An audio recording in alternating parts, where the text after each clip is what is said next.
Dit is 'n besonderse goeie week in my bedryf, onder andere die aanlyn besigheid wat ek doen. Daar's nog 'n Suid-Afrikaanse dametjie wat ook al oor 1 miljoen sales gemaak het. Karina Johnson, baie geluk. Dit is sommer 2 in 1 week. So ja, dit wys net almal kan dit doen en dat mense suksesvol hierin is.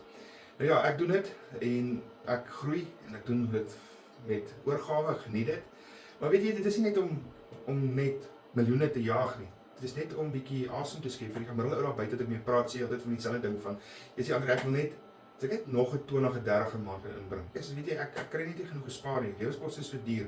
Die een of daai, elkeen het 'n storie. Almal het iewers along the line 'n pyn in die lewe, 'n seer, werk verloor of weet jy, ek is op 'n drempel van bankrotskap. Ek moet iets begin doen. Oplossing vir my was ek wil meer spaar. Ek wil vinniger, ek is 48, ek wil verder gaan in die lewe, ek wil meer behaal. Die lewe is duur en ons sit met 'n probleem van ons almal kinders, almal volwasse, die sportkostes, dit hou net nooit op nie.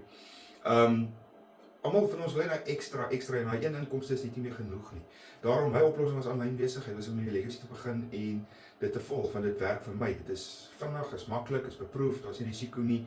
Dis nie 'n plaaslike prys wat ou jy insit en jy staan in 'n risiko om te verloor nie. Die lekker hiervan is, toe ek begin het, 17 dae in, toe ek weer my geld terug wat ek ingesit het. Sit vir my geld in die comments, dat ek vir jou inligting stuur, dan kan jy ook sien wat ek raak gesien het, dalk sien jy vir jouself hier uitkoms en iets wat vir jou kan help. Lekker dag, bye bye.